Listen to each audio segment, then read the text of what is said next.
کہ اسیدے واسطے رہنمائی واسطے ایک ایک چیز نے اندر اسیدے واسطے سبا کی میں ایک ایسی گل کی تھی کہ وعدہ کرنا اور بات اس میں خلاف کرنا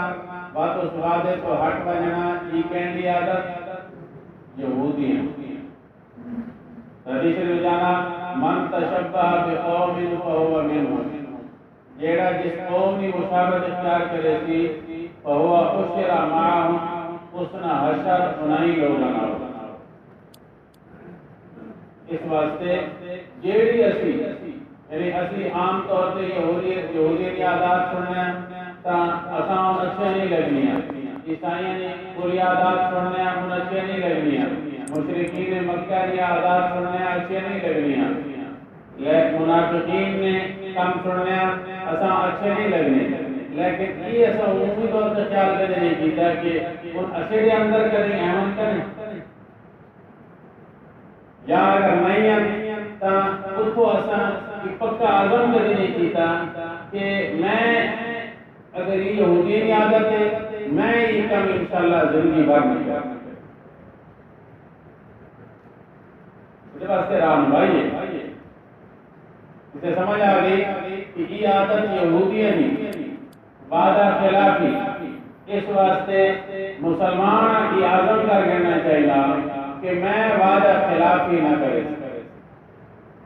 اسے چاہے نقصان ہونا چاہے نفع ہونا وعدہ خلافی نہیں ایک میری زبان کو ڈل کر دیتی وعدہ کر دیتا بات اس نے خلاف نہیں کرنی کچھ بھی ہو بات نفع نقصان نہیں دینا تو بہرحال بنو قینقاع بنو نذیر بنو قریظہ ان ترے قبیلے انہاں حضور اکرم صلی اللہ علیہ وسلم مدینہ منورہ کو جلا وطن کی تیا وجہ کی یعنی وعدہ کر کے مکر بننا معاہدہ کر کے اس کو ہٹ بننا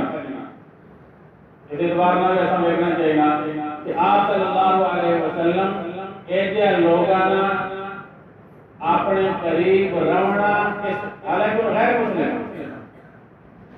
آپ صلی اللہ علیہ وسلم بہتر نہیں سمجھا اور کتنے شفیق نبی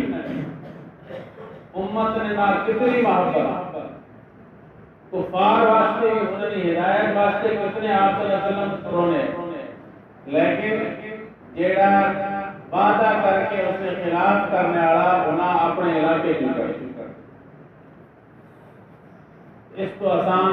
وعدہ خلافی کو توبہ کرنی چاہیے وعدہ خلافی کبھی نہ کرتا انعام پڑھ دیتا ہے اس کو بعد ان خیبر چلے گئے اور خیبر کی انہوں نے سے لڑائی ہوئی تا ان سارے یعنی اسے بھی قبضہ ہو گیا تا اس کو بعد انہوں سے رہن لیکن غلام بن کے رہے مزارع بن کے رہے بعد ایک حضرت عمر رضی اللہ تعالیٰ عنہ آپ صلی اللہ علیہ وسلم نے وصیت نے دے اخرج الیہود یہود والنصارى من جزیرۃ العرب کہ یہود و نصارہ جزیرہ عرب کو کاٹ دو تو اس نے تحت حضرت عمر رضی اللہ تعالیٰ عنہ اپنے دور میں اندر بھی انہاں خیبر کو جلاوطن کر